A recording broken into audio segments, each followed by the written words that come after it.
सभी लोगों से निवेदन है और हमारे सुपुत्र जी हैं तन्मय वर्मा, ये संविधान की उद्देशिका पढ़ेंगे। उनके साथ में आप सभी लोग संविधान की उद्देशिका पढ़ करके साथ देंगे।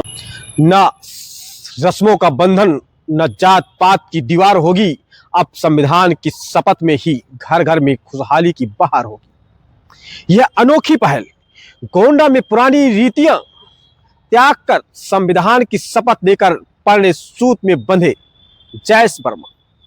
ये गोंडा जनपद के नवाबगंज ब्लॉक के अंतर्गत ग्राम सतिया सुरजापुर में एक ऐसी शादी संपन्न हुई जिसने रूढ़िवादी परंपराओं और जाति पात के भेदभाव को पीछे छोड़कर आधुनिक समाज को एक नई दिशा दी है। समाजवादी पार्टी की पिछड़ा वर्ग के प्रदेश सचिव जयेश वर्मा ने अवैज्ञानिक आडंबरों का त्याग कर भारत के संविधान की प्रस्तावना पढ़कर विवाह रचाया। यह अनूठा संवैधानिक विवाह इस समय सोशल मीडिया पर चर्चा का केंद्र बना हुआ है।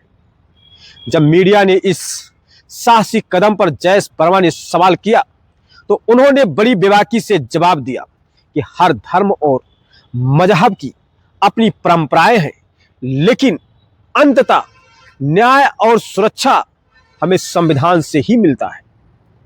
जब हर संकट समाधान संविधान में है तो हम अपनी नई जिंदगी की शुरुआत इसी वैज्ञानिक और कानूनी आधार पर क्यों ना करें। फिजूल खर्ची और पुराने ढर्रों को छोड़कर संविधान को अपनाना मेरा व्यक्तिगत और तार्किक निर्णय है। इस क्रांतिकारी विवाह के साक्षी बने और वर वधू के आशीर्वाद देने के लिए राजनीति के कई बड़े चेहरे पहुंचे, जिसमें शामिल थे बाल कुमार पटेल जो पूर्व सांसद मिर्जापुर से, जयकरण वर्मा प्रदेश महासचिव कांग्रेस, घनश्याम वर्मा राष्ट्रीय महासचिव, सिद्धार्थ सिंह राष्ट्रीय प्रवक्ता छात्र सपा से, रमाशंकर वर्मा प्रदेश उपाध्यक्ष लोकदल। उपस्थित सभी अतिथियों ने सराहना करते हुए इसे सामाजिक समानता और प्रगतिशील की ओर एक बड़ा कदम बताया है। इस शादी की पूरी कहानी हम आइए सुनाते हैं जयेश वर्मा की जुबानी। लगातार हमारे साथ बने रहे और देखते रहे जनक्रांति न्यूज़ यूपी, आपकी आवाज। सबसे पहले तो मैं आप सभी लोगों को बहुत बहुत धन्यवाद दूंगा कि आप यहाँ पर आए। और मेरा नाम जयेश वर्मा, मैं प्रदेश सचिव समाजवादी पार्टी से हूँ। मेरा घर सतिया में बगधरवा पूर्वा पे है। और मेरा उद्देश्य इसके पीछे ये रहा है कि जो आज का समय है, जो धर्म का राजनीतिकरण हो रहा है, उससे हमारा समाज लगातार बढ़ता जा रहा है। और मैंने संविधान की उद्देशिका पढ़ करके शादी को इसलिए किया है कि संविधान ही ऐसा एक चीज है कि जो सर्वमान्य है, जिसके शरण में आज नहीं तो कल सबको जाना है। तो मेरा मानना है कि जब संविधान के शरण में कल जाना है तो हम शुरुआत क्यों ना करें वहीं से, हम आज ही उसके शरण में चले जाएं। जैसे हमारे ऊपर कोई संकट आता है, हमारे साथ में कोई दुर्व्यवहार होता है, हमारे भतीजे की शादी हुई है, उसी में आपस में कोई टकराव हुआ तो किसके शरण में जाना है?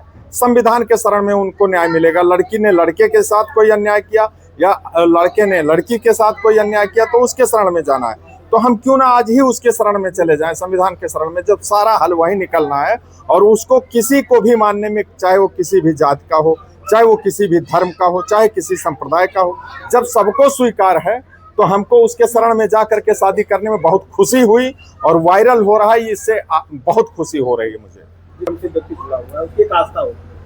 वो आस्था का विषय है, उसको आस्था का विषय रहने दें। उसका राजनीतिकरण जो आज राजनीतिक पार्टियां कर रही हैं, उससे मुझे बहुत पीड़ा हो रही है कि हमारा समाज लगातार बढ़ता जा रहा है। ऐसे कोई रास्ते हमें तलाश करना होगा जो सर्वमान्य हो, और वही मुझे नजर आया है। ये हमारे मन का विचार है, तमाम ऐसे साथी कर रहे हैं जो संविधान की उद्देशिका पढ़कर के तमाम ऐसे काम कर रहे हैं।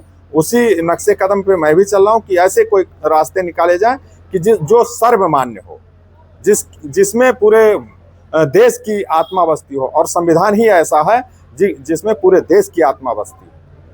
शादी ब्याह पहली शादी आपकी हो रही, जबकि आपको देखा जा रहा है कि आपका जन्म कहीं ना कहीं हिंदू समाज में हुआ।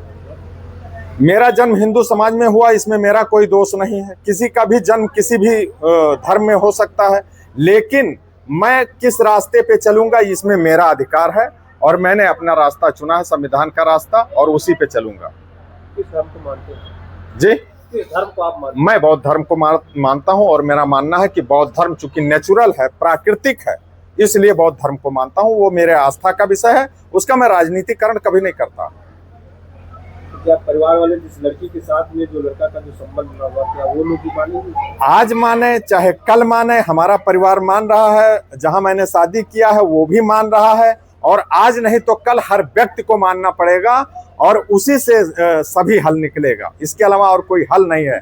नई पत्नी से लोगों को लोग लड़ा करके एक दूसरे से अलग कर देंगे धर्म और जात के नाम पर। आपकी शादी हिंदू धर्म से हुई थी? जी बिल्कुल हुई थी। क्या दिक्कतें आई इससे, क्या इसमें अच्छा लगा? कोई दिक्कत नहीं, मुझे व्यक्तिगत रूप से कोई दिक्कत नहीं आई, लेकिन जो समाज का विखंडन हो रहा है उससे मुझे आए दिन पीड़ा होती है, और उस धर्म का प्रयोग केवल लड़ाने के लिए किया जा रहा है और कुछ नहीं।